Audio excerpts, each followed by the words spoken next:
계속해서 저희는 그 베드로 후서에서 얘기하는 거짓 선생들 혹은 미혹하는 자, 이단의 무리들이 이미 초대교회 안에 들어와서 많은 성도들을 미혹하고 혹은 유혹해서 그들을 쫓게 만들었다. 그렇게 계속해서 지금 성경을 돌아보고 있습니다.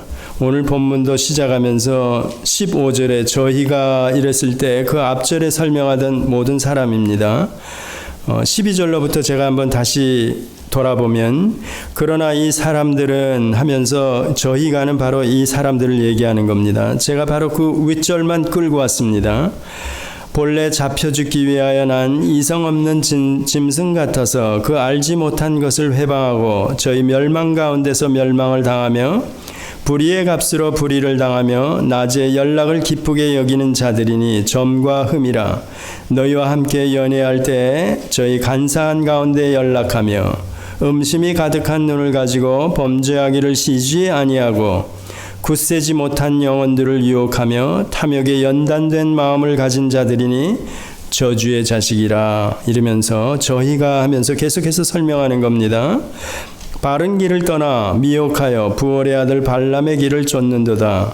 그는 불의의 싹을 사랑하다가 자기의 불법을 인하여 책망을 받되 말 못하는 나귀가 사람의 소리로 말하여 이 선지자의 미친 것을 금지하였느니라. 이 사람들은 물 없는 샘이요 광풍에 밀려가는 안개니 저희를 위하여 캄캄한 어둠이 예비되어 있나니 저희가 허탄한 자랑의 말을 토하여 미혹한 데 행하는 사람들에게서 겨우 피한 자들을 음란으로서 육체의 정욕 중에서 유혹하여 저희에게 자유를 준다 하여도 자기는 멸망의 종들이니 누구든지 진자는 이긴 자의 종이 됨이니라. 오늘 이 본문은 민수기 22장부터 24장을 또 계속해서 25장을 들어가 보면 발람이라는 그 이방 선지자가 그 모압 땅의 왕인 발락의 이제 사주를 받아가지고 이제 모압 평지에 다다른 이스라엘 백성들을 보고 이게 두려워서 그래도 이 발람이라는 선지자가 꽤 괜찮거든요. 여호와의 신이 그에게 임하고 그가 예언하는 모든 것들이 그대로 적중을 하고 그러니까 이에게 부탁을 해서 이스라엘을 저주하도록 그렇게 부탁을 한 겁니다. 그러니까 이 전투에 나가서 모압 왕이 이들을 물리치기는 힘에 버겁고 또 들리는 소문에 의하면 홍해를 걷는 것으로부터 시작해가지고 이게 모세를 건드렸다간 이거 여지없이 날아갈 것 같으니까 이 발락이 발람을 불러가지고 종교적인 어떤 힘을 빌어가지고 이스라엘을 저주하면 내가 그래도 괜찮겠구나 그런 생각을 하고 이제 뇌물을 주면서 발람에게 그런 부탁을 한 겁니다. 그러니까 발락이 두 번에 걸쳐서 찾아왔을 때 발락이 보낸 그런 사신들을 통해 가지고 자기의 의사를 이제 발표하는 겁니다.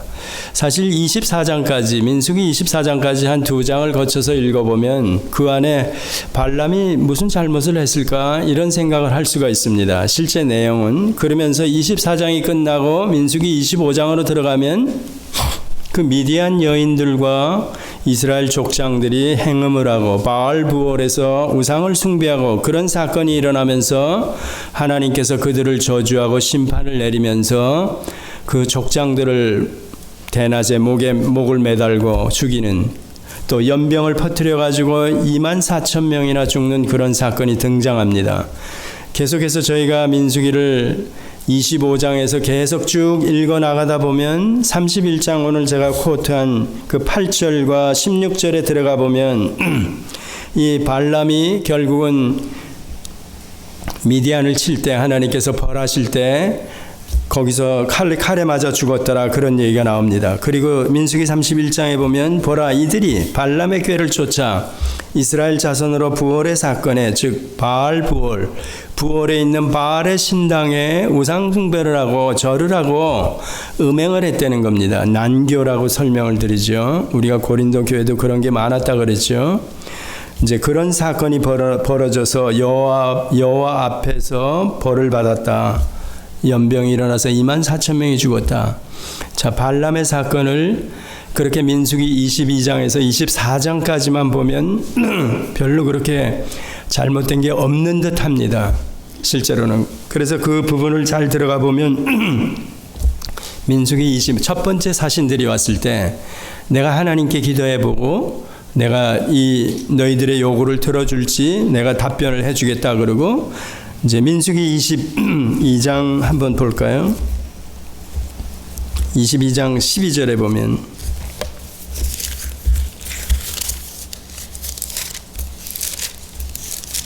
발람 발락 얘기는 많이 들으시지만 이게 잘 기억이 안 나죠. 거기 보면 뭐라고 하나님이 발람에게 이르시되 너는 그들과 함께 가지도 말고 그 백성을 저주하지도 말라 그들은 복을 받은 자니라 이렇게 얘기합니다. 그리고 나서 이제 그 뒷장에 가보면 20장에 가보면 두 번째 이제 더 많은 예물을 가지고 찾아와 가지고 부탁하는 겁니다. 그러니까 뭐라 그러냐면 밤에 하나님이 발람에게 임하여 이르시되 그 사람들이 너를 부르러 왔거든 일어나 함께 가라 그럽니다. 그러나 내가 내게 이르는 말만 준행할지니라 이렇게 나오죠. 12절에는 민수기 22장 12절에는 가지도 말고 함께 하지도 말고 이스라엘 백성을 저주하지도 말라 그랬는데 이 다음에 두 번째 찾아왔을 때는 일어나 함께 가라 그러는 겁니다. 그러니까 이 부분을 가지고 이제 하나님이 이랬다가 저랬다 하시는 것 같으네 이렇게 얘기하는 사람도 있습니다. 그러니까 이 발람이 사실은 이스라엘 백성의 선지자들은 선지자가 아닙니다. 이방 선지자인데 이가 하나님께 요구하면서 내가 갈까요? 그러니까 마음으로는 이미 내가 이거 지금으로 얘기하면 복채를 엄청나게 주고 귀인들이 쫓아와가지고 자기를 부르기 때문에 가면 이거 환대받을 것은 물론이고 이거 대단할 거니까 첫 번째는 함께 하지도 말고 가지도 말라 또 그들을 이스라엘 백성을 저주하지도 말라 이랬는데 그 말을 들었는데 두 번째 찾아오니까 이게 마음은 이미 콩밭에 가 있는 겁니다. 저 모압 땅에 가 있는 겁니다. 그리고 기도하면서 하나님께서 어떻게 합니까 하고 마음은 이미 저쪽에 가 있으니까 하나님께서 여기서는 그래서 조금은 어렵습니다. 일어나 함께 가라 한 게 하나님께서 그냥 허용하셨다 그 얘기입니다. 그렇게 여러분들 이해하기가 조금 어렵지만 그 앞에는 함께 가지도 말고 강하게 이렇게 금했는데 여기서는 일어나 함께 가라 그러니까 이게 하나님께서 발람이 기도하는 걸 듣고 두 번째 기도하는 걸 듣고 하나님의 마음이 변해서 그냥 가라 그러신 건가? 이런 문제가 있죠. 그리고 21절에 들어가 보면 왜 그런가 하면 발람이 아침에 일어나서 자기 나귀의 안장을 지우고 모압 귀족들과 함께 행하니 22절에 그가 행함을 인하여 하나님이 진노하심으로 여호와의 사자가 그를 막으려고 길에 서니라 이렇게 나옵니다. 그러니까 그 20절에 하나님께서 일어나 함께 가라 한 것은 하나님께서 그냥 허용해 주시는 겁니다. 이걸 어떻게 설명해야 될지 조금은 어렵습니다. 예를 들면 집안에서 자녀들이 막 떼거지를 쓰면서 졸릴 때 그냥 알았어 이걸 막아야 되는데 이 철부지 같은 놈이 못 막죠. 사춘기 때 그 자식 이기는 부모 없다 그러듯이 하나님께서 그냥 허용하셨다 이렇게 저희들이 보는 겁니다. 그렇지만 그 허용해서 갈 때도 하나님께서는 교훈을 주시는 겁니다. 그래서 나귀를 통해 가지고 나귀가 입을 열어 가지고 책망을 하고 또 발람이 천사도 보게 하고 그러는 겁니다. 그런 사건을 겪고 그 다음에 가가지고 이가 네 차례에 걸쳐서 저주의 말을 해야 되는데도 불구하고 그 말이 나와지질 않는 겁니다. 24장까지가 그런 내용이죠. 그러니까 그 내용만 보면 이게 무슨 탐심을 가지고 자기 나름대로 욕심을 가지고 어거지로 이제 가는데 하나님께서 나귀를 통해 가지고 그를 깨우쳐 주시고 일단은 가서도 하나님께서 그 입에 담아준 이스라엘을 저주하라는 말을 못하게 하신 겁니다. 그러니까 그 사건만 보면 이게 안 되는 겁니다. 그러니까 발락이 이게 잘 안 되는 겁니다. 이스라엘을 저주해야 종교적으로 저주를 해야 내가 무사 안위하고 모압이라는 나라 왕으로서 나라가 위태롭지 않은데 그런데 이 방법이 잘 안 되는 겁니다. 근데 발람은 이게 본래 왜 베드로 후서에 여기 등장하는가?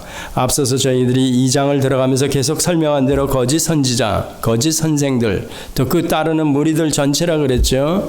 그 대표적인 사람으로 구약의 이방 선지자를 끌고 와서 발람도 마찬가지 이 거짓 선생의 무리라는 것들을 설명해 주기 위해서 끌고 온 겁니다. 물론 유다서에서도 이 발람의 교훈, 가르침을 저희들에게 경고로 주시지요. 계시록에도 마찬가지. 계시록의 니골라 당으로도 설명하면서 둘로 같이 이렇게 비교하면서 저희들에게 설명하고 있습니다. 이 발람이 그러니까 25장에 등장하는 그 미디안 여인과 행음하는 사건과 바알 부월에서 우상 숭배하는 사건, 그 사건은 뭔가 하면 바로 이 발락이 원하는 대로 하나님께 기도해서 저주를 해야 되는데 이 저주의 말이 안 나와지는 겁니다. 왜? 이스라엘은 아까 22장 12절에 돌아본 대로 그들은 이미 복을 받을 자들이다. 이스라엘 백성들. 그러니까 하나님께서 그 발람의 입에 이스라엘 백성을 저주하는 말을 담아줄 수가 없습니다. 그러니까 4차례에 걸쳐서 결국은 못하니까 발람이 꾀를 낸 겁니다. 왜? 자기 속 안에 탐심은 가지고 있고 그러니까 발락에게 가가지고 그 끝마무리에서 이스라엘 진영의 끝마무리에 있는 그 사람들에게 접근을 시켜가지고 이제 음행을 하게 하고 우상 숭배를 하게 한 겁니다. 바로 그런 사건입니다. 그게 누구 사주로 그랬느냐 이랬을 때 발람의 아이디어라는 겁니다. 그래서 여기 보면 오늘 본문에 나오는 불의의 싹을 사랑하다가 이런 얘기가 나오는 게 바로 그겁니다. 부올의 아들 발람의 길을 좇는도다 그러면서 아까 31장 민수기 31장에 돌아본 대로 그 8절에 그가 발람이 칼로 미디안을 진멸할 때 죽였다 칼로 죽였다 그렇게 나오고 31장 16절에 보라 이들이 발람의 꾀를 쫓아 이렇게 얘기했죠. 발람이 그러니까 아이디어를 낸 겁니다. 발락에게 야 종교적인 방법으로 내가 선지자로 하나님께 기도해서 이스라엘 백성을 저주해서 너에게 유익이 되게 그렇게 해야 되는데 봐라 내가 4차례에 걸쳐서 이게 도대체가 안 된다. 하나님께서 이건 안 된다. 그러니까 얘가 발람이 꾀를 내가지고 여기 31장 16절에 나오죠. 발람이 꾀를 쫓아 이렇게 얘기하는 겁니다. 결국은 이스라엘 자손으로 음행을 하게 만드는 겁니다. 미디안 신을 섬기게 만드는 겁니다. 그래서 24,000명이 결국은 심판을 받아가지고 하나님이 대노하시고 심판을 받아서 죽여버리고 그 아론의 자식 비느하스가 그 족장 중에 시므온이라고 여러분들이 민수기의 두 번째 인구조사하는 그 숫자를 보면 시므온 지파가 첫 번째 조사했을 때보다 반으로 확 줄어버립니다. 그러니까 24,000명이 죽었다는 게 아마 시므온 족속들이 거의 대부분 그 족장들과 그 따르는 무리들로 이렇게 성경학자들은 봅니다. 24,000명이 죽었다, 연병으로 죽었다 그러니까 그게 두 번째 조사한 인구조사의 시므온 지파가 숫자가 확 줄어버리는 겁니다. 그래서 이게 바로 발람의 꾀에 의해서 그러니까 발람이 자기의 어떤 불의의 싹을 위해 가지고 계략을 짜내 가지고 이스라엘 백성들을 결국은 음행하게 만들어 버리고 그 지략을 발락에게 전해주고 결국은 그렇게 가지고 어떻게 되느냐 발람도 망해버리고 죽어버리고 미디안도 모압도 결국 망해버립니다. 그래서 모압 족속들은 영원히 이스라엘 총회에 들어오지 못한다 이런 얘기 나오죠. 그런데도 불구하고 우리는 나오미 사건을 룻기를 돌아보면 그 모압 여인인데 여기 들어오는 겁니다. 또 그가 예수님의 족보에 들어오는 그런 놀라운 사건도 벌어지죠. 엘리 제사장도 마찬가지. 그가 제사장이고 대제사장이면 그가 영원히 이스라엘 총회에서 벗어날 수가 없습니다. 떠날 수가 없는데도 불구하고 그도 그 아들 둘을 잘못 둔 것 때문에 그가 이스라엘 총회에서 떨어져 나갑니다. 하나님의 저주와 심판을 받는 그런 결과를 저희들이 맞게 되었죠.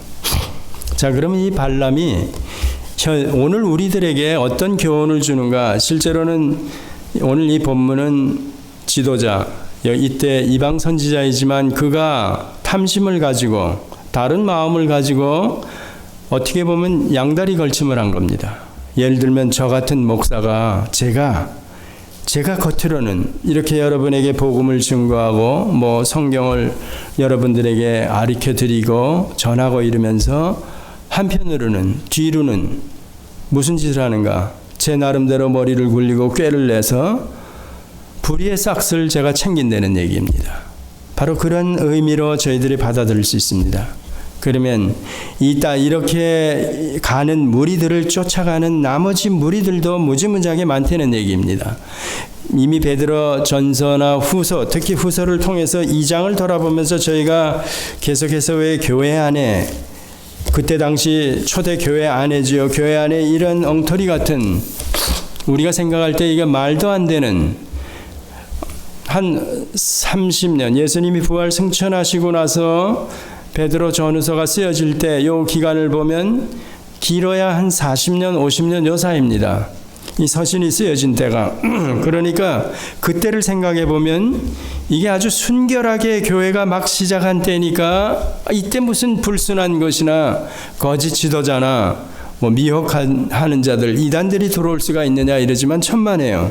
저희가 성경을 보니까 이때 당시 너무나도 그런 지도자들이 많았다는 얘기입니다. 또 무리 전체가 그들을 따르면서 예를 들면 발람의 교회를 쫓아 족장들이, 이스라엘 족장들이 기적을 체험하고 이들이 광야에서나 홍해를 건넜던 사람들, 물론 20세 이하는 다 죽었다 그러지만 민수기 한 10차례 행군하면서 일어났던 모든 기적적인 사건들을 20세 이하 이스라엘 족속들도 다 겪었던 사람들입니다. 그런데도 불구하고 발람의 교회에 넘어가서 우상을 숭배하고 음행을 하고, 그건 말도 안 되는 얘기죠. 그게 40년 어간이고 이제 막 가나안에 진군하려고 여리고서 앞에 모압 평지에 도달해 있으면서 일어난 사건들입니다. 그러면 출애굽을 해가지고 40년 여정, 그리고 거기입니다.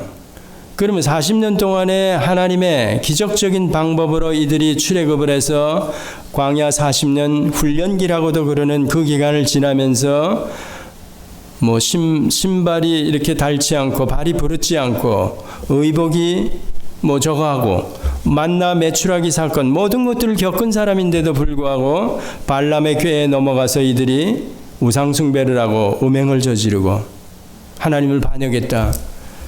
이게 일어날 수 있는가? 저희들 생각으로 금방, 그러니까 이게 긴 올해 100년 200년 전의 일이 아니라 금방 자기가 겪고 여기 이제 모압 평지에 모여 있는 겁니다. 그런데 여기서 끝자락에 있던 시므온 족속이 주가 돼가지고 그렇게 미디안 여인들과 같이 이렇게 행음을 하고 그 발람의 궤에 넘어가서 연병이 돌아 24,000명이 죽었다는 얘기가 이해가 안 가지 않습니까? 성경 기록은 그렇게 나와 있지만 우리가 볼 때는 실제로 이해 안 가는 겁니다.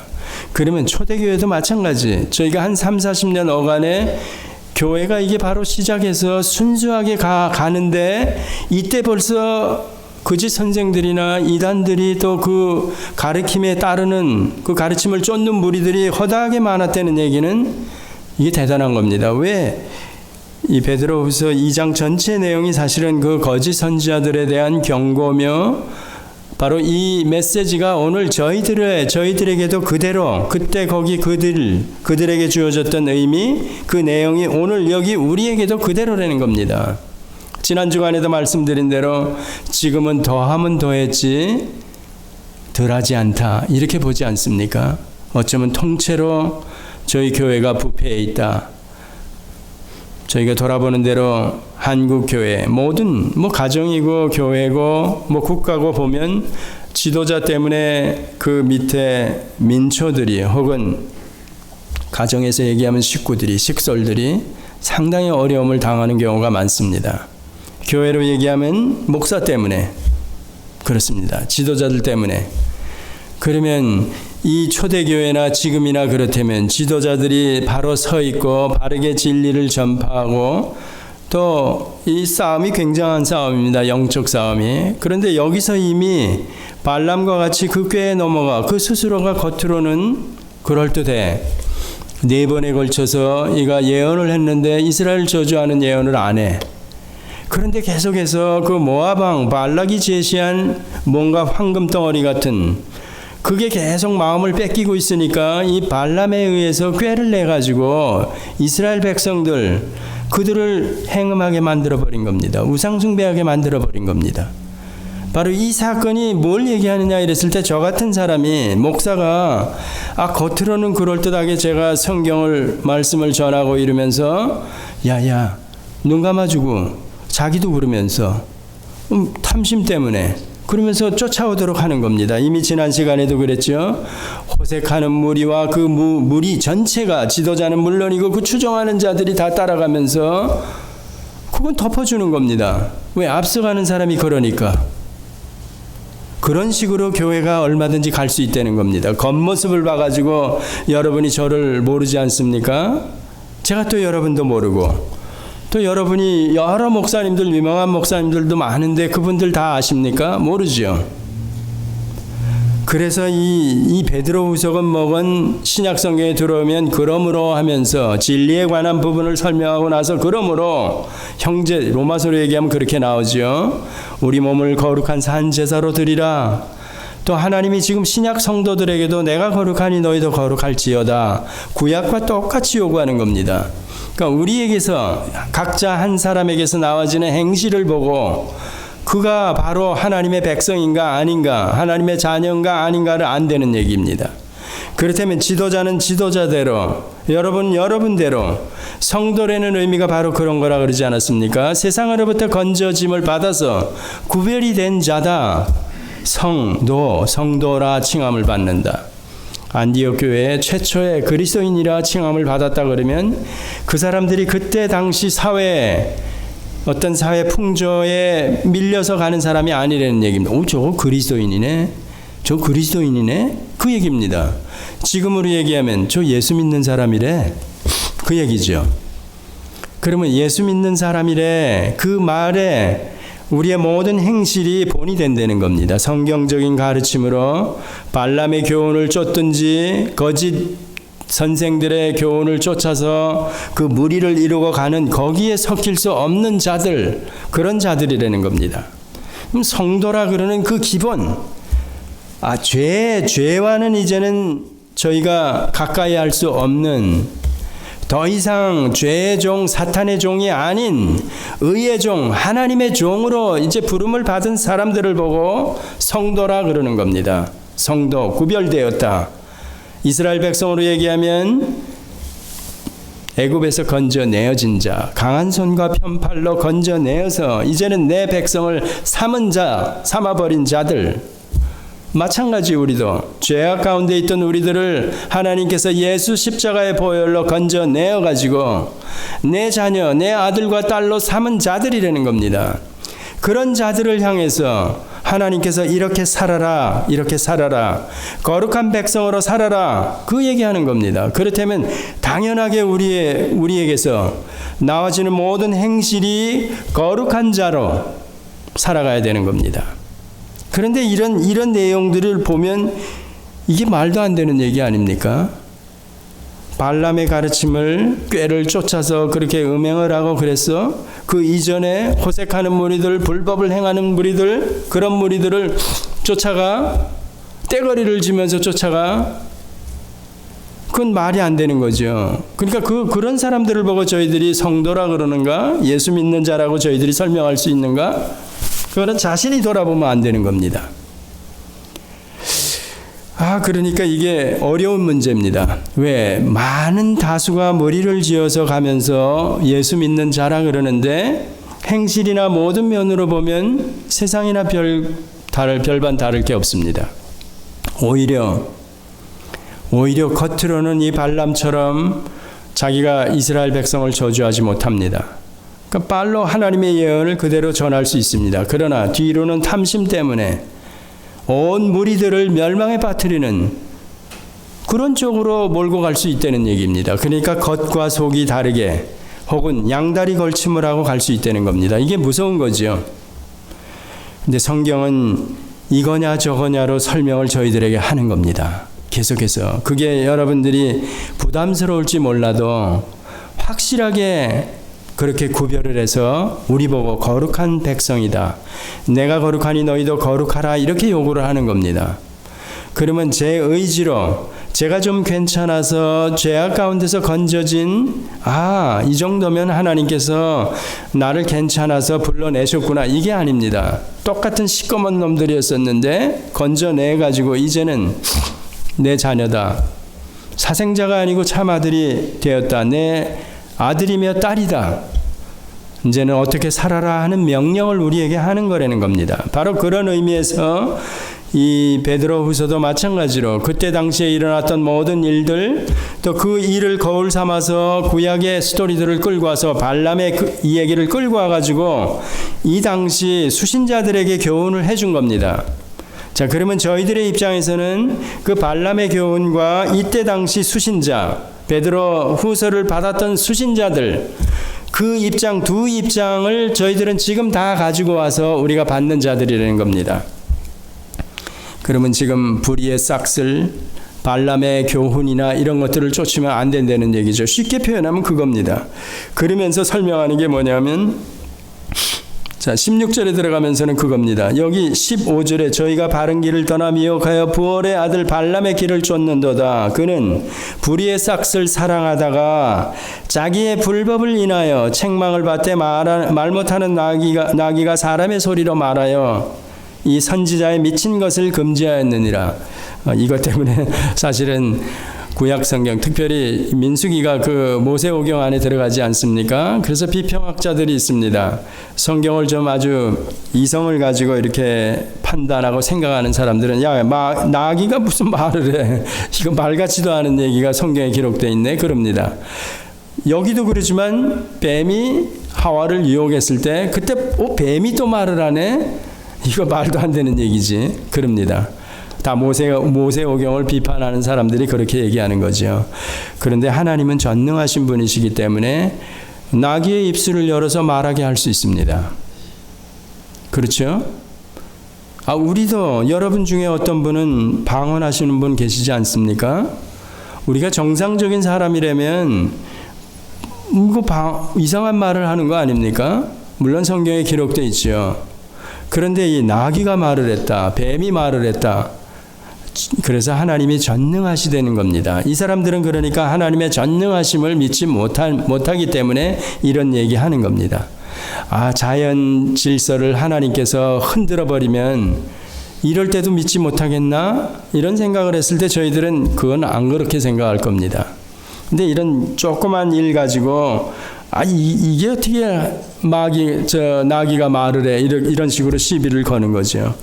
자, 그러면서 17절에 보면 이 사람들은 물 없는 샘이요 광풍에 밀려가는 안개니 저희를 위하여 캄캄한 어둠이 예비되어 있나니, 사실은 이 사람들이 물 없는 샘, 발람의 교훈이나 이들의 꾀, 이들의 가르침, 미혹하는 자, 거짓 선생들의 어떤 유혹, 이 모든 것들이 결국은 생명이 없다는 얘기입니다. 생명이 없는 거 여러분이 무슨 의미인지 아시죠? 성령, 즉 우리 안에 성령이 계시면 이렇게 하나님의 말씀이 전해질 때 저도 모르게 제 마음이 뭉클해지고 제 마음이 뜨거워지고 그러는 겁니다. 제가 까닭없이 이런 말씀이 들려졌을 때 울기도 하고 또 너무 기뻐하기도 하고 이러는 겁니다. 그런데 대체적으로 여러분들이 경험이 있는지 한번 기억을 해보시기 바랍니다. 거짓 선지자나 이단들의 가르침을 가만히 보면 생명이 없습니다. 그들에게는. 그래서 1시간이고 2시간이고 라직하게 설명을 하고 이렇다 저렇다 설명을 해도 결국은 그 안에서 어떤 그러니까 성령이 있는 사람끼리 말할 수 있는 나도 모르는데 내 마음이 뜨거워, 나도 모르는데 내 마음이 뭉클해, 이런 표현을 절대 못합니다. 1시간 2시간을 들어도. 그러니까 이게 무슨 얘기하는 거야? 나중에는 기억이 잘 안 나는 겁니다. 생명 있는 말씀이 아니기 때문에 그렇습니다. 바로 그런 표현으로 물 없는 샘이요 그러는 겁니다. 광풍에 밀려가는 안개니, 바로 그런 얘기가 그겁니다. 저희를 위하여 캄캄한 어둠이 예비되어 있나니, 그러면서 18절에는 더 자세하게 설명하죠. 저희가 허탄한 자랑의 말을 토하여, 대략 보면 자기 자랑하는 사람들, 지도자 가운데 그런 사람들이 많습니다. 성경을 보다 보면 자기 자랑할 거 하나도 없습니다. 실제로 생명 자체가, 생명과 호흡을 하나님께서 주셔서 또 이 땅에 태어난 것을 시작으로 해가지고 모든 게 다 하나님으로부터 온 겁니다.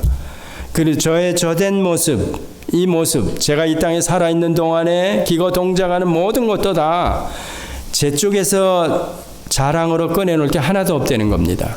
사람마다 다 그 퍼스널리티, 하나님께서 어떤 유전자를 통해 가지고 그 사람의 개인 특성을 허락하신 겁니다. 근데 그 모든 것까지도 자랑할 게 없다는 겁니다. 죽을 뻔했다가 살아난 분 여기 계시죠? 그런 사람들은 생명이 얼마나 소중하며, 야, 내가 죽을 뻔했어. 저도 죽을 뻔했죠. 제가 기억하는 것만으로 한 3번 크게 진짜로 그냥 꼴깍할 뻔했던 그런 걸 경험했기 때문에 덤 인생 사는 거죠. 덤으로 사는 것. 덤 인생 살기 전에 저희는 이미 진짜 성령이 거하는 자라면, 거듭난 사람이라면 죽음은 더 이상 없다고 여러 차례 설명하죠. 왜? 죄 문제가 해결이 되었기 때문에, 예수님이 대신 죄인의 모습으로 와서 죄값으로 죽어주셨기 때문에 더 이상 이제는 우리가 죄인이 될 수가 없습니다. 그렇지만 죄성이 남아있는 의인이 되었다. 그러니까 죽어도 죽는 게 아니야.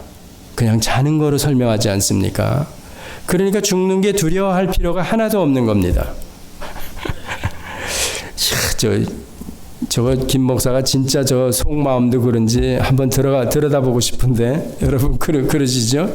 예, 그렇습니다. 근데 이런 거는 진리가 가리키는, 성경이 가리키는 내용을 한두 번 들어가지고는 이게 이해가 잘 안 가고 확신이 안 갑니다. 그렇지만 성경적으로 죄가 무엇이냐 이랬을 때 하나님을 떠난 자를 보고 죄인이라 그러는데, 예수님이 오셔가지고 대신 죽어주시고 우리를 다시 하나님과 관계가 회복된 자로 만들어주셨다. 거기다가 이미 천상에 가 있는 자, 상속자 신분으로 만들어 주었다. 죄값으로 온 사망을 또 3일 만에 예수님께서 부활하시면서 사망을 이겨버렸다. 더 이상 없다. 이래버렸는데 이걸 안 믿는 거 아닙니까? 제가 죽으면서 죽음 이거 끝 아니야? 죽으면 어떻게 되지? 이렇게 의심 가지면 이거 웃기는 거 아닙니까? 웃기는 겁니다. 진짜 지금 제가 좀 턱 터놓고 얘기하면 성경을 못 믿는 겁니다. 사실은 여러분이 잘못 믿든지 잘못 알든지. 그래서 예수님의 죽으심이 진짜 귀하고 값진 거라면 우리에게 영생까지 허락한 겁니다. 영생을 허락했다는 의미는 그래서 죽어도 죽는 게 아니다. 그건 우린 잠자는 거다. 이렇게 설명하는 겁니다. 제가 언젠지 몰라. 여러분도 언젠지 몰라. 성령이 오셔가지고 거듭나게 하셨어. 그 순간 우리는 거듭났다는 의미는 하나님과 올바른 관계로 돌아왔다는 얘기입니다. 그러면 그 순간 우리는 죽음과는 더 이상 죄인의 신분이 아닌 거라는 겁니다. 근데 죄성이 있기 때문에 죄를 져요. 그렇지만 이게 습관적으로 죄를 지을 수가 없다는 얘기입니다. 오늘 여기 베드로후서에서 설명하는 대로 이런 사람들처럼 발람의 교훈을 쫓는 무리들이나 그 가르침을 쫓는 무리, 호색하고 불법하는 그런 무리로 우리는 들어갈 수가 없다는 얘기입니다. 지난주에도 설명한 대로 거듭난 사람은 그리스도와 한 몸이 되어 있는 유기체가 되어 있는데, 거룩한 그분에게 우리도 성도라 그러면서 죄로부터 건져내어서 이제는 한 몸이 되었다 그러는데, 여기서 제가 더러운 짓을 해. 그건 안 된다는 얘기입니다. 뭐 더러운 짓, 오케이. 다시 제가 고백을 하고 용서를 받을 수 있는 죄는 질 수가 있습니다. 그렇지만 다시 멸망으로 빠질 수 있는, 다시 죄인으로 나락으로 떨어질 수 있는 죄는 지을 수가 없다는 얘기입니다. 이걸 만약에 못 믿으면 또 여러분 성경을 모르는 겁니다. 하나님이 이거 신앙생활 잘하다가 우리 잘못하면 멸망되는 거 아니야? 망할 수도 있는 거 아니야? 그러면 하나님의 전능하심을 부인하고 예수 십자가 보혈을 부인하는 겁니다. 예수님이 다시 또 십자가에 죽으셔야 되고, 그런 얘기입니다. 그 진리, 구원에 관한 도리, 이런 것들은 너무나도 심플한데 이걸 그냥 장황하게 설명을 하느라고 이러니까 일반 성도들이 들을 때는 혼동이 되어 있는 겁니다. 제가 지난주에도 어떤 분하고 전화 상담을 하면서 한 시간을 했는데, 이분이 이신칭이가 뭐냐요? 그래서 이신칭이 자, 예수님이 왜 왔느냐 세상에. 고린도전서 15장에 보면 둘째 아담 마지막 아담으로 이 땅에 오셨는데 우리의 죄를 위해서 오셨죠. 예. 왜 왔냐 그럴 때 우리를 죄악 가운데서 건져 구원하시기 위해서 왔다. 그럼 구원이 뭐냐?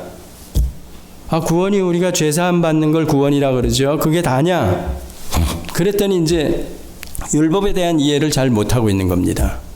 그래서 쉽게 표현하면 예수님이 이 땅에 오신 이유를 간단하게 설명을 하면 죄 문제와 율법 문제를 해결하기 위해서 왔다. 이렇게 설명하면 됩니다. 여러분은 아마 얘기를 많이 들어서 아시죠? 자, 죄 문제를 해결하고 나니까 부활하시면서 사망 문제가 다 끝났어. 그러면 우리가 돌려져 와서 하나님과 올바른 관계로 돌아왔는데 바로 그런 상태라면 우리가 무죄 상태, 에덴의 회복이라 그랬죠. 그런데 율법을 다 지켰기 때문에 선악과 명령도 그래서 율법이라고 제가 그분한테 설명을 드렸습니다. 그러니까 우리가 그러면 천상으로 하나님 나라에 이미 들어가 있는 자네요. 예. 이분이 쌈박하게 자기 나름대로 성경을 많이 있는데 이게 쉽게 얘기하니까 금방 들어오는 거죠. 그러면 예수님이 율법 문제 때문에, 죄 문제 때문에 오셨네요. 그럼 그 문제 다 해결받았네요. 예, 그걸 보고 믿음으로 의롭다함을 얻었다 그러는 겁니다. 그러니까 우리는 죽어도 죽는 게 아니에요. 왜? 죄 문제가 해결되어 있기 때문에, 이미 해결해 주었기 때문에. 그러면 율법은 뭐냐? 율법은 우리를 저 나라에 데려가기 위해서 예수님이 이 땅에 오셔가지고 다 지킨 것. 다 지키고 나서 성부 하나님으로부터 의롭다 하심을 얻어서 그 얻은 의를 우리에게 임푸테이션, 전가시켜 주셨다. 믿음이라는 통로를 통해서 우리에게 공짜로 넘겨주셨다. 그래서 우리가 칭히 하나님으로부터 의롭다함을 받은 자가 되었다. 예수님이 대신 지켜주셔가지고 율법을. 그러니까 지금 신분이 뭐냐 이랬을 때 의인된 신분이며 이미 하나님 나라에 속해 있는, 자, 이런 사람이 이 땅에서 이 불법을 행하는 무리들, 발람의 교훈을 쫓을 수 있는가? 호색하는 무리에 가서 끼어들 수 있는가? 없다는 얘기입니다. 그래서 여러분들이 이 로마서 잘 읽어보시고 구원 문제가 어떻게 클리어됐는지 이런 것들을 제대로 기본을 딱 가지고 있으면 죄성 때문에 저도 슬립할 수 있습니다. 죄성 때문에 저도 나쁜 마음이 움틀 수가 있습니다. 그러나 이게 지속적으로 저를 주장하고 이 무리를 지어가지고 이런 이단들이나 거짓 선생들을 쫓아갈 수가 없다는 얘기입니다. 그래서 우리의 죄를 자백하고 이 죄성 때문에 지은 슬립다운 했던 것, 제가 실수했던 것, 이런 것들은 그때그때 쉽게 표현하면 베드로가 우리가 몸통까지 다 목욕할 필요 없다. 손발을 씻으면 된다. 그 얘기입니다. 그 얘기를 계속해서 반복해서 우리가 죄성 때문에 죄를 짓느냐? 예, 그럴 수 있습니다. 그런데 이게 습관적으로 나와지면 다시 돌아봐야 된다는 얘기입니다. 습관적으로. 그래서 이게 성경 가르침을 여러분이 전체로 이해하고 있는 게 굉장히 중요하다는 것. 그것만 알면 이런 성경들이 그대로 와서 읽으면서 사실은 이해가 된다 그랬죠. 그러면 읽으면서 이해되는 겁니다. 그러면 왜 이런 무리들이 교회 안에 허다하게 많이 있느냐? 지난번에도 설명드린 대로 하나님의 자기 백성들의 유익을 위해서 가라지를 교회 안에 뿌려놓은 거라는 겁니다. 같이 자라게 하면서 추수 때까지. 성령 받은 자와 안 받은 자가 교회 안에 알곡과 가라지가 같이 존재한다. 보이는 교회, 보이지 않는 교회가 같이 간다. 예, 그렇습니다. 그거는 하나님이 자기 참 백성들을 위해서 그랬다는 겁니다. 그러면 이런 베드로후서 교훈, 발람의 교훈, 구약들을 끌고 와가지고 우리가 돌아볼 때 성령 받은 자는 이런 내용들을 읽으면서 오히려 우리에게는 지난번에 설명드린 대로 위로와 소망이 된다는 겁니다. 저들에게는 캄캄한, 여기 보이죠? 캄캄한 어두움이 예비되어 있다. 저주의 자식들이다. 그렇습니다. 저주의 자식들이라 그래도 그 얘기가 들어오질 않습니다. 그들에게는. 근데 우리에게는 들어오는 겁니다. 저주의 자식들, 그렇지. 그들에게 심판이 임한다는 게 바로 우리에게는 위로가 되고 소망이 된다는 겁니다. 만약에 저들 불법을 행하고 호색하는 놈들이, 이 미혹을 한 놈들이, 이단들이 활개치고 다니는데 저들에게 심판이 없다. 나중에 어떻게 될지 몰라. 가봐야 알아. 죽여주는 거죠. 우리 힘들죠. 그런데 왜 지난번에도 얘기한 대로 노아 심판이나 소돔 고모라 사건이 왜 등장하는가? 가나안 칠족속을 잠멸하라 그러는 얘기. 왜 여기 연병에 2만 4천 명이 미디안 그 여신들하고 음행을 하고 그러니까 하나님께서 심판을 하시는가? 다 그런 겁니다. 하나님의 백성들에게 진짜 위로와 소망을 주고 그게 심판이 있다는 게 끝이 어떻게 되는지 모르고 끝은 아무도 몰라. 이러면 우리가 견딜 힘이 없다는 얘기입니다. 그래서 이런 교훈이 사실적인 교훈들이 지금도 우리에게 와서 교훈으로 이렇게 와야 되고 이런 내용들이 왔을 때 우리는 돌아보아 나는 이 무리에 있는가 아닌가 그런 것들을 보라는 겁니다. 그리고 오히려 이런 것들 때문에 우리가 힘이 안 되는 것보다도 더 견딜만 하다는 겁니다. 어떠한 어려움을 겪고 지금 가고 있더라도 견딜만 하다는 18절 계속 들어가서 허탄한 자랑의 말을 토하며 미혹한데 행하는 사람들에게 겨우 피한 자들을 이게 다 그 아까 민수기에 얘기하는 미디안 그 여신 음행한 것 뭐 그런 내용으로 끌고 온 거죠. 19절에 보면 저희에게 자유를 준다 하여도 자기는 멸망의 종들이니 누구든지 진 자는 이긴 자의 종이 됨이라.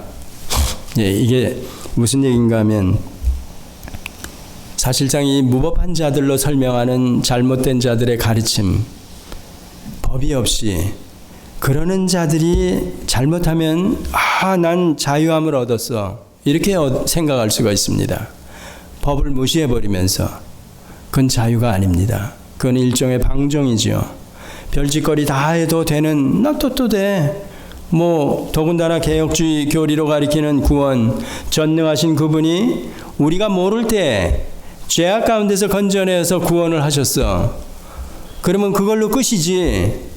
뭐 그 다음에는 만약에 제가 건져내어짐을 받았는데 제가 뭐 잘못돼서 다시 저 구렁텅이로 돌아가.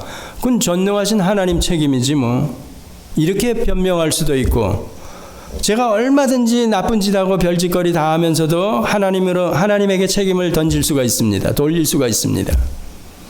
그런 자들이 걸으면서 나가면서 나 자유함을 얻었다 그러는 겁니다. 그건 아니죠. 저희가 그리스도의 법을 진짜 알으면 이 땅에서 사람 관계에도 우리끼리 은혜가 무언지 저 사람한테 내가 참 고마움을 정말 많이 얻었어 그러면 그 사람을 위해서 제가 인간으로서도 도리죠. 무슨 일을 웬만한 일 같으면 제가 다 하지. 어떤 사람은 옛날에 그래서 하인들 그런 스토리들 많이 알죠. 오늘 나 같은 죄인 살리신 마찬가지 노예 선장 그런 사람들이 그 노예들이 예를 들어서 값을 주고 사가지고 왔는데 그 주인이 풀어줬어. 자유함을 주었어. 그럼 그 종이 돌아가지 않습니다. 이스라엘 백성도 마찬가지입니다. 옛날에 자기 종을 삼았던 사람들이 나는 계속해서 주인 집에 살겠습니다. 그러면 귀를 뚫고 종인 표시를 했다 그러죠. 그런 사람들은 그 주인을 위해서라면 자기의 목숨까지도 내놓을 수 있는 겁니다. 바로 우리는 그리스도 안에서 참 자유함, 진리 안에서 자유함을 얻었다는 얘기는 바로 그런 얘기입니다. 저나 여러분이 그리스도를 위해서라면 목숨을 얼마든지 내놓을 수 있다. 이렇게 나와야 되는 겁니다. 별짓거리 다 하면서 방종, 음행을 하고 무법 천지로 살아가면서 나 자유함을 얻었어. 이건 오늘 여기 이 베드로 후서에서 가리키는 바로 그런 무리들이라는 겁니다. 그런 선생들이고 우리는 진짜 자유함을 얻었다면 법을 어기는 게 아니라 그 법 안에서 법을 뛰어넘는 제가 그래서 지난번에 초율법주의라는 얘기가 바로 그겁니다. 무율법주의도 아니고 율법주의도 아닌 초율법주의. 율법을 다 뛰어넘는 율법보다 더 엄청나게 우리에게 부담스러운 그 법이 뭐냐 이랬을 때 그리스도의 법이라는 겁니다. 왜? 그 귀하신 하나님이 저를 살려내기 위해서 영생을 주시기 위해서 대신 수모를 받고 죽어주셨다. 그분을 위해서라면 이까지 목숨 제가 얼마든지 드릴 수 있죠. 진짜 여러분이 십자가 사건을 안 되면 그 십자가의 도가 무엇을 의미하는지 안 되면 예수님의 생애를 여러분들이 진짜로 돌아본다면 바로 그런 겁니다. 그리스도의 교훈 안에서 제가 구약으로 얘기하면 10계명이 아니라 11계명은 없습니까? 12계명은 없습니까? 이렇게 나와야 되는 겁니다. 더군다나 우리는 오순절 이후에 성령이 우리 안에 거하시는 자, 그러면 성령 충만하면 우리 의지로가 아니라 성령으로 우리가 살아간다면, 그래서 백으로 설명하지 않습니까? 그러면 이런 사람하고 여기하고 뭐가 다르다는 얘기입니까? 뭐가 다릅니까? 이거 확연히 구분되는 거죠. 그래서 이런 교훈들을 읽으면서 우리에게는 진짜 위로와 소망이 되는 겁니다. 물론 이 부정적인 내용이죠. 초대교회 때 이렇게 벌써 이랬나? 지금은 더 심한가? 예, 그렇습니다. 그래서 엄밀하게 얘기하면 예수 믿는 게 힘듭니다. 진짜로. 그렇지만 진짜 예수 믿는 게 뭔지를 안되면 목숨이 문제가 아닙니다. 이 땅에 살아가는 거예요. 잠시 잠깐 어려운 것들, 그거 아무것도 아닙니다. 실제로. 그래서 우리에게 진짜 하나님의 참 자녀들에게 여러 가지 풍파를 겪게 하고 그런 것들을 통해서 영원한 나라를 사모하게 해주는 겁니다. 여러분 지금 고생하고 있든지 아니면 과거에 고생을 했든지 어려움을 겪든지 이 모든 것들이 결국은 자녀이기 때문에 이 세상을 보지 않게 하고 저 나라를 바라보게 하시기 위해서 저에게 혹은 여러분에게 유익한 어떤 것이기 때문에 허락한다는 겁니다. 저도 지난 날들을 돌아볼 때 보니까 제가 어떻게 여기에 이 모습으로 와 있는가, 앞으로 어떤 일을 겪을지 모릅니다. 그렇지만 하나님께서 제가 더 필요하다면 더 많은 어려움을 저에게 겪게 하실 겁니다. 그 안에는 죽음도 다 포함되어 있고, 예, 그렇습니다. 여러분도 그렇습니다. 자, 이런 것 때문에 지난번에 사생자가 아닌 걸 확인할 수가 있고 참 아들임을 확인할 수가 있는 겁니다. 그러면 성경 여러 교훈들을 통해서 이런 것들을 확인하면서 우리는 믿음으로 살아가는 겁니다. 자, 여기서 결국은 그 얘기입니다. 이렇게 진자는 이긴 자의 종이 된다. 그렇죠. 우리는 이미 이긴 자가 누구냐 그랬을 때 죄와 사망 권세를 이기신 바로 그리스도, 그 그리스도의 종이라는 겁니다. 그게 바로 의의 종이며 하나님의 종, 다른 말로 얘기하면 생명의 성령의 법 아래 있는 자들이라는 겁니다. 그전에는 죄와 사망의 법 아래 있던 자들이었죠. 그런데 이제는 이쪽으로 옮겨졌기 때문에 이제는 무법한 자들이 아니고 하나님의 법을 능히 지킬 수 있는, 성령 때문에 지킬 수 있는 자로 이 세상을 살아가고 있는 자들이라는 겁니다. 여러분, 찬송이 이런 성경을 보면서도 절로 나와줘야 되고 목청껏 불러야 되고, 가끔가다 여러분이, 가끔가다 아니라 자주 이런 내용들 성경을 읽으시면서 묵상하면서 혼자 울고 가슴 뭉클해지고 그래야 되는 겁니다. 기도하시겠습니다. 하나님 아버지, 세상이 흉흉하고 어지럽고 많은 사람들이 무리를 지어 폐역의 길로 가고 있어도 하나님을 반역하고 하나님을 떠나 살아가고 있어도 저희들에게 소망과 위로가 되는 말씀을 주시며 또 우리 안에 계신 성령으로 말미암아 하나님의 자녀인 것을 자주자주 확인시켜 주시고 어렵지만 힘들지만 이 믿음의 길에 서서 가게 하십니다. 아버지 하나님, 실패치 않고 끝까지 가게 하여 주시옵소서. 더욱이 발람의 교훈을 쫓는 무리들이나 거짓 선생들과 그들을 따르는 무리들이 결말이 어떨까 하는 것도 저희들에게 이미 본으로 보여주시고 또 말씀으로 확실한 예언으로 알려주시고 계십니다. 아버지 하나님, 이 말씀 안에서 하나님의 약속들을 더욱 놀랍게 믿으며 바라며 끝까지 인내하며 믿음을 지키게 하여 주시옵소서. 예수님의 이름으로 기도드렸습니다. 아멘.